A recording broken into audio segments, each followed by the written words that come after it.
चलिए आज third chapter अपन start करते हैं। चैप्टर का नाम है retaliation and struggle against British empire.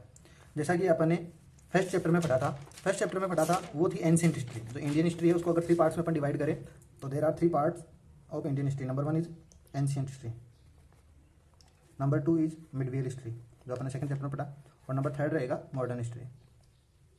तो यहाँ पर अपन थर्ड चैप्टर में थर्ड पार्ट पढ़ रहे हैं और वो कौन सा है, मॉडर्न हिस्ट्री का जो पार्ट रहेगा उसको अपन यहाँ पर पढ़ रहे हैं। चलिए, तो मॉडर्न हिस्ट्री में सबसे इंपॉर्टेंट जो अपना फ्रीडम स्ट्रगल हुआ था अगेंस्ट द ब्रिटिश एम्पायर, किस प्रकार से रिटेलिएशन का प्रतिशोध हुआ और स्ट्रगल हुआ, उसके बारे में अपन इस चैप्टर में पढ़ेंगे।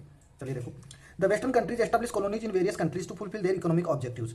अब जो फर्स्ट लाइन है उसके बारे में मैं आपको बता रहा हूँ। सबसे पहले वेस्टर्न कंट्रीज इस प्रकार से है, देखिएगा अपन यहाँ पर है इंडिया या तो एशियन कॉन्टिनेंट है, तो यहाँ पर इंडिया और यहाँ पर ब्रिटेन और या यूरोपियन कंट्रीज रहेगी। तो ये वेस्टर्न साइड में है तो इनको वेस्टर्न कंट्रीज बोलेंगे, और इंडिया ईस्ट में है तो इसको ईस्ट साइड में बोलेंगे। तो वेस्टर्न कंट्रीज रहेगी वो यूरोपियन कंट्रीज को बोलेंगे अपन western countries. The western countries establish colonies in various countries. तो वेस्टर्न कंट्रीज ने क्या एस्टैब्लिश की थी, कॉलोनीज का मतलब होगा उपनिवेश। कहाँ पर एस्टैब्लिश की थी, इन वेरियस कंट्रीज, कई सारी कंट्रियों में उन्होंने अपनी कॉलोनीज एस्टैब्लिश की थी। What was the purpose of establishing these colonies, the purpose of establishing these colonies was to fulfil economic objectives को फुलफिल करना इनका मेजर ऑब्जेक्टिव था। लेटर मीन्स बाद में, they establish their empire at these places. Later means बाद में, they means जो western countries थी, they establish their empire at these places. उन्होंने इन स्थानों पर क्या कर लिया, अपना एम्पायर एस्टैब्लिश कर लिया। जो स्टार्टिंग में in the starting when Britishers came to India they came as a trader. सबसे पहले वो ट्रेडर के रूप में आए, but later they became ruler, they establish their empire in India. British colonial period in India started with treachery, atrocities and exploitation. जो British का जो कॉलोनियल पीरियड था, उपनिवेशिक काल था, वो इंडिया में किसके साथ स्टार्ट हुआ, ट्रियार्की का मतलब कपट, एट्रोसिटीज दोहन, और एक्सप्लॉयटेशन का मतलब शोषण के साथ शुरू हुआ। Right from ancient times India has been a prosperous nation. Ancient time से ही इंडिया किसका नेशन रहा है, प्रोस्पिरियस नेशन। जैसा कि अपन ने फर्स्ट पार्ट में पढ़ा था, एंशिएंट हिस्ट्री में इंडिया एक प्रोस्पिरियस नेशन था, इंडिया को गोल्डन बर्ड कहा जाता था, इंडिया को वर्ल्ड लीडर कहा जाता था। तो right from the ancient time से ही इंडिया कैसा नेशन रहा, प्रोस्पिरियस का मतलब समृद्धशाली। Therefore along with world other countries, world की तो वेस्टर्न कंट्रीज थी जो वेल डेवलप्ड कंट्रीज थी, अदर जो कंट्रीज थी, इसके साथ में ब्रिटिशर्स, अलोंग विद का मतलब साथ में ब्रिटिशर्स और वर्ल्ड की other countries, they have been in search, वो सर्च में थे, ऑफ अपॉर्चुनिटी, इस अवसर की खोज में थे। किस अवसर की खोज में, टू एक्सप्लॉइट इंडिया को एक्सप्लॉइट करना, एक्सप्लॉइट का मतलब शोषण करने के लिए, यहाँ से दोहन करने के लिए, यहाँ से लूट खसोट करने की फिराक में थे, उसकी सर्च ऑफ अपॉर्चुनिटी में थे। The Britishers arrived in India in the form of traders. Britishers India में आए तब वो किसके रूप में आए, ट्रेडर्स। जैसा मैंने अभी आपको पहले बताया था कि जो सबसे पहले आए तो वो ट्रेडर्स के रूप में आए, but shortly they transform from trader into rulers. अब वो लेकिन शॉर्टली कुछ समय बाद में ट्रेडर्स से क्या बन गए, रूलर बन गए। Due to Britishers India social system, India economic system, India cultural system suffered a significant setback. और ब्रिटिशर्स के यहाँ पर जो कॉलोनियल पीरियड रहा, इसके कारण से इंडिया का सोशल सिस्टम, इकोनॉमिक सिस्टम और कल्चरल सिस्टम था, उसको बहुत बड़ा धक्का लगा, बहुत बड़ा नुकसान पहुंचा। अब split of independence from 1600 CE to 1757। चलिए इसके बारे में अपन पढ़ते हैं। तो पहले तो ब्रिटिश पीरियड था, इसको अगर मेनली अगर डिवाइड करें तो 1600 से स्टार्ट होगा और कब तक चलेगा, 1947 टिल इंडिया गॉट इंडिपेंडेंस। अब इसके अपन 4 पार्ट अलग अलग बनाएंगे। तो जो फर्स्ट सब पार्ट रहेगा वो रहेगा 1600 से लेकर रहेगा 1764, द बैटल ऑफ बक्सर हुआ, इसके बारे में अपन आगे पढ़ेंगे। सेकंड पार्ट रहेगा वो रहेगा 1764 after the battle of Buxar to the revolt of 1857। जो फर्स्ट फ्रीडम स्ट्रगल मूवमेंट माना जाता है 1857, वहां तक चलेगा। थर्ड पार्ट रहेगा वो रहेगा फ्रॉम 1857 टू 1919। ये नॉन गांधी एरा बोला जाता है पॉलिटिकल मूवमेंट यहाँ पर इंडिया के फ्रीडम स्ट्रगल के लिए, लेकिन ये कैसा पीरियड रहेगा, नॉन गांधी एरा, जिस गांधी का ज्यादा प्रभाव नहीं था। 1919 जब मैं जलियांवाला बाग मास्कर होता है उसके बाद से लेकर और 1947 तक गांधी एरा था, गांधी का बहुत ज्यादा प्रभाव था यहाँ के पॉलिटिकल मूवमेंट पर। और यहाँ ये थर्ड फोर्थ पार्ट रहेगा। तो आज अपन अभी पढ़ रहे हैं फर्स्ट पार्ट रहेगा 1600 टू 1764। इसमें सबसे इंपॉर्टेंट इवेंट्स हैं उनके बारे में अपन पढ़ते हैं। On 23rd of September 1600 CE, some major British traders started। कुछ मेजर जो ब्रिटिश ट्रेडर्स थे उन्होंने स्टार्ट किया, एक कंपनी। उस कंपनी का नाम रहेगा इसको शॉर्ट में तो अपन बोलते हैं ईस्ट इंडिया कंपनी, लेकिन इसका पूरा नाम रहेगा ईस्ट इंडिया कंपनी का, the governor and the company of merchants of London trading into the East Indies. तो ये इसका पूरा नाम रहेगा, ये आपको लर्न करना है। और ये किस रूप में बनी, इन्हें जॉइंट वेंचर का मतलब खूब सारे ब्रिटिश ट्रेडर्स थे तो इनकी संयुक्त मिलकर एक कंपनी बनाई थी, तो एक जॉइंट वेंचर था and company name East India Company, इसको अपन शॉर्ट में ईस्ट इंडिया कंपनी बोलते हैं, और पूरा नाम आपको मैंने बता दिया। On 31st of December 1600 CE, British queen Elizabeth first granted a charter to this company.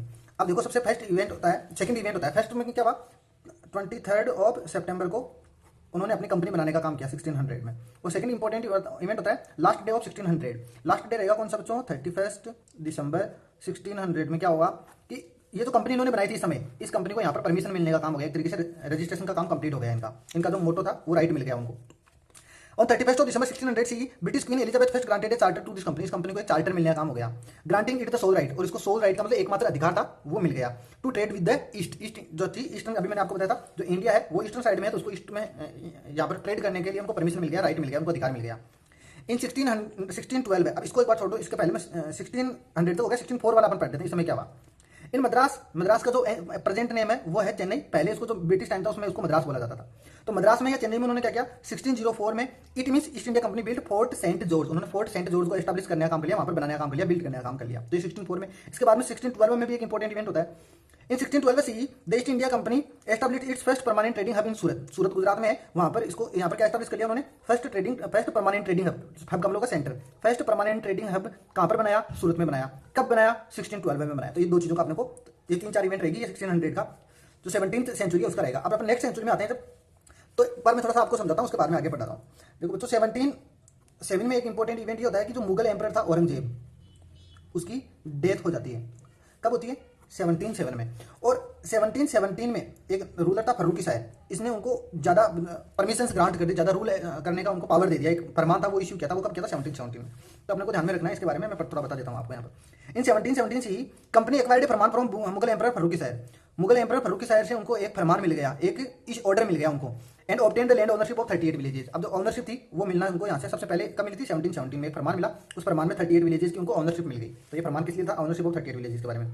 In exchange of a small grant of 3,000 rupees, the British made the companies, the emperor made the companies goods duty free and rebate from toll tax. अब देखो क्या होता है, जो Britishers थे वो Mughal emperor थे फर्रुकी शाह उस समय, उनको कितने रुपए देने थे, उनको एक ग्रांट देना था 3000 रुपीज। ब्रिटिशर्स इनको देंगे मुगल एम्परर को। अब इसके बदले इनको क्या मिलेगा, इन्होंने 3000 रुपए दिए तो इनको क्या मिलेगा, इनको मिलेंगे दो बातें। देखो नंबर 1, उनके जो गुड्स रहेगा, गुड्स का मतलब उनका जो सामान रहेगा, जो कंपनी सामान रहती है ट्रेडिंग करने के लिए, तो वो तो ड्यूटी फ्री हो जाएगा। ड्यूटी क्या होता है, टैक्स होता है, तो उनको टैक्स चुकाना ही नहीं पड़ेगा, तो उनका टैक्स फ्री हो गया। नंबर 1 बात। नंबर 2, उनको रिबेट मिलता है। रिबेट का मतलब होता है छूट। रिबेट का मतलब होता है छूट। किसके लिए छूट मिल गया, टोल टैक्स। अब टोल टैक्स क्या होता है, जो अपन जैसे रोड पर चलते हैं तो टैक्स लगता है, सी रूट्स पर चलते हैं तो उस समय जो टैक्स लगता था उसमें उनको छूट मिल गई। The emperor made the companies goods duty free बना दिया। और number 2, rebate from the toll tax. तो 3000 रुपीज में इनको ब्रिटिशर्स को बेनिफिट मिला और मुगल्स को 3000 रुपीज मिले। He allowed the Britishers to issue दस्तक। और ही मींस जो मुगल एम्परर था फर्रुकी शाह, इसने उन्होंने एक और चीज अलाउ कर दी, उन्होंने ब्रिटिशर्स को दस्तक इशू करने की परमिशन दे दिया। दस्तक क्या था, एक special letter of approval. Approval का एक स्पेशल लेटर होता है, उसको बोलते हैं दस्तक। The company paid more attention on Bengal. और कंपनी ने ज्यादा ध्यान किस पर दिया, बंगाल पर दिया। चलिए, तो अब जो सेंटर ऑफ इवेंट रहेगा वो बंगाल पर रहेगा। यहाँ पर बंगाल में एक सबसे इंपॉर्टेंट जो इवेंट होता है वो होता है बैटल ऑफ प्लासी। ये होता है 1757 में। अभी अपन पढ़ेंगे इसके बारे में, तो ये पिक्चर है, इसके बारे में देखिएगा आगे। बिफोर 1757, अब देखो ये 40 ईयर का पीरियड रहेगा। 1717 में उनको फरमान इशू हो गया और ये पूरा काम हो गया। अब 40 ईयर तक क्या होता है, 1757 तक। 1757 में तो बैटल ऑफ प्लासी, जैसे अभी मैंने बताया था, अपने पहले पढ़ा था कि कई सारी वेस्टर्न कंट्रीज थी वो यहाँ पर आई थी। इंडिया में कई सारी वेस्टर्न कंट्रीज आई थी, तो इनके आपस में लड़ाई झगड़ा, आपस में जो डिस्प्यूट स्टार्ट हो गए थे, उस डिस्प्यूट्स में क्या हुआ, ब्रिटिशर्स इमर्ज विक्टोरियस। उन्होंने जो अदर वेस्टर्न कंट्रीज थी, यूरोपियन कंट्रीज थी, उनको डिफीट करने का काम कर दिया। किन्होंने, ब्रिटिशर्स ने। तो ये 40 ईयर की इवेंट रहेगी, तो इसमें ज्यादा कुछ दिया हुआ नहीं है आपके। Before 1757 the British defeated other European companies को डिफीट करने का काम किया। And they establish their supremacy. और उन्होंने अपनी सुप्रीमेसी, अपनी जो ताकत थी उसको एस्टैब्लिश कर लिया। Before 1757 the British defeated other European companies and establish their supremacy. After obtaining फरमान, उनको फरमान कब मिला, 1717 में मिल गया, फ्रॉम द मुगल्स। किससे मिला था, मुगल से। East India Company increase its interference in Bengal. अब यहाँ पर उन्होंने अपना इंटरफेरेंस का मतलब अपना हस्तक्षेप शुरू कर दिया। कहाँ पर शुरू किया था, बंगाल में। चलिए, अब अपने को नेक्स्ट 2 पैराग्राफ पढ़ने हैं यहाँ से। Nawab of Bengal Alivardi Khan died on 10 April 1756।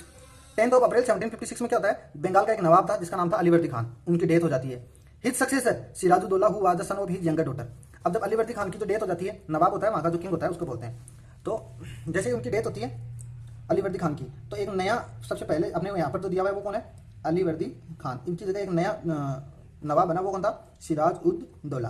तो अलीवर्दी खान की डेथ कब होती है, 1756 में। और यही इसी समय वापस नवाब कौन बन जाता है, सिराजुद्दौला। अब जैसे इनकी डेथ होती है तो एक कॉन्फ्लिक्ट स्टार्ट होता है कि नवाब कौन बने। बन गया कौन था, सिराजुद्दौला। बनना और भी कई सारे लोग चाहते थे, क्योंकि इनके एक्चुअल में जो अलीवर्दी खान थे, इनके खुद का कोई सन नहीं था, खुद का कोई बेटा नहीं था, सक्सेसर नहीं था। इसलिए ये एक वार ऑफ सक्सेसर होता है, एक बैटल होता है सक्सेशन के लिए कि कौन नवाब बने। तो एक शौकत जंग है, देखो उसके बारे में भी यहाँ पर है। His successor Sirajuddaula who was the son of his younger daughter. जो सिराजुद्दौला था वो कौन था, अलीवर्दी खान की यंगर डॉटर का बेटा था, son of younger daughter of Alivardi Khan. He became the Nawab, और वह नवाब बन गया। On the other hand Shaukat Jang नाम का देखो एक पर्सन है, एक आदमी है। शौकत जंग क्या करता है, हुआ शौकत जंग was the governor of Purnia.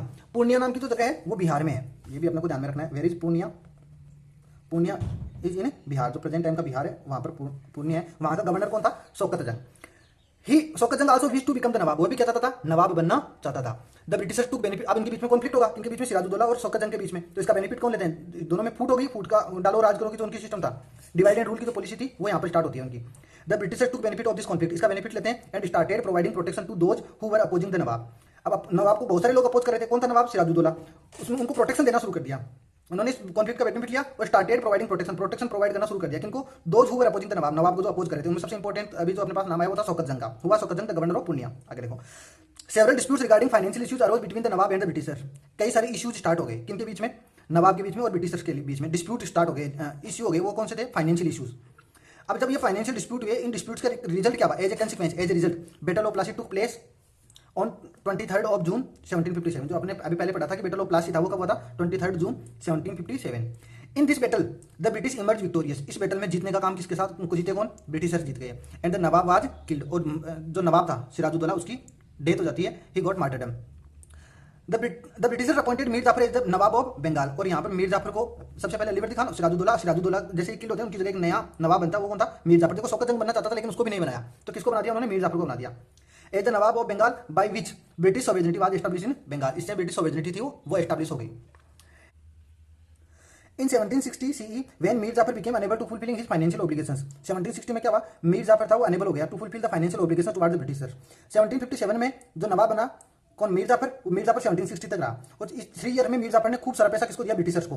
But in 1760 देता रहा, एट लास्ट क्या रहा? At the last he became unable हो गया। किसके लिए? To fulfil the financial obligation. जो फाइनेंशियल जो डिमांड थी उनको फुलफिल करने में अनसक्सेसफुल रहा। The British appointed Mir Kasim. इसको हटा दिया, मीर जाफर को हटा दिया, और एक नया नवाब बना दिया। वो कौन था? Mir Qasim. Who was appointed in 1760? Who was appointed as Nawab of Bengal? Mir Qasim was appointed as Nawab of Bengal. After becoming the Nawab, Mir Qasim made efforts for administrative reforms in Bengal। और जैसे ही वो बंगाल का नवाब बना कौन? मीर कासिम। अच्छा आदमी था, अच्छा नवाब था, तो इसलिए वो क्या करना चाह रहा था? एडमिनिस्ट्रेटिव रिफॉर्म करना चाह रहा था बंगाल में। बट ही वाज अनेबल, लेकिन वह अनसक्सेसफुल रहा। क्यों रहा? Due to corruption and due to British interference. के 2 रीजन रहे, तो करप्शन और second British interference. Disputes related financial issues and several facilities began to rise. और कई डिस्प्यूट्स स्टार्ट हो गए, किनके बीच में? नवाब के बीच में और ब्रिटिशर्स के बीच में। वो फाइनेंशियल इश्यूज और कई फैसिलिटीज के लिए between the Nawab and the Britishers. As a consequence, इसी का रिजल्ट क्या हुआ? The battle of Buxar took place on 22 October 1764। इसके कारण से 22 अक्टूबर 1764 में बैटल होता है, किसके बीच में? मीर कासिम और ब्रिटिशर्स के बीच में, नवाब और ब्रिटिशर्स के बीच में। In this battle Nawab was defeated. Nawab था मीर कासिम, वो डिफीट हो गया, एंड ब्रिटिश इमर्जेड विक्टोरियस। और यहाँ पर भी ब्रिटिशर्स जीत गए। This battle prove to be very deadly for Indians. और इस बैटल के कारण से जो इंडियंस थे उनको बहुत नुकसान पहुंचा। डेडली का मतलब घातक साबित हुआ है। After this battle the Britishers got revenue rights of Bengal, Bihar and Odisha. ये जो बैटल हुआ, इस बैटल के बाद में रेवेन्यू राइट्स किसको मिल गए? ब्रिटिशर्स को मिल गए। कहाँ के? बंगाल, बिहार, ओडिशा, इन 3 जगहों के रेवेन्यू राइट्स उनको मिल गए। And as a result of this revenue rights Indian trade and Indian industry suffered great setback. उनको बहुत बड़ा नुकसान पहुंचा। किसको? इंडियन इंडस्ट्री को और इंडियन ट्रेड को बहुत ज्यादा नुकसान पहुंचा। चलिए आज इतना पढ़ेंगे। Thank you.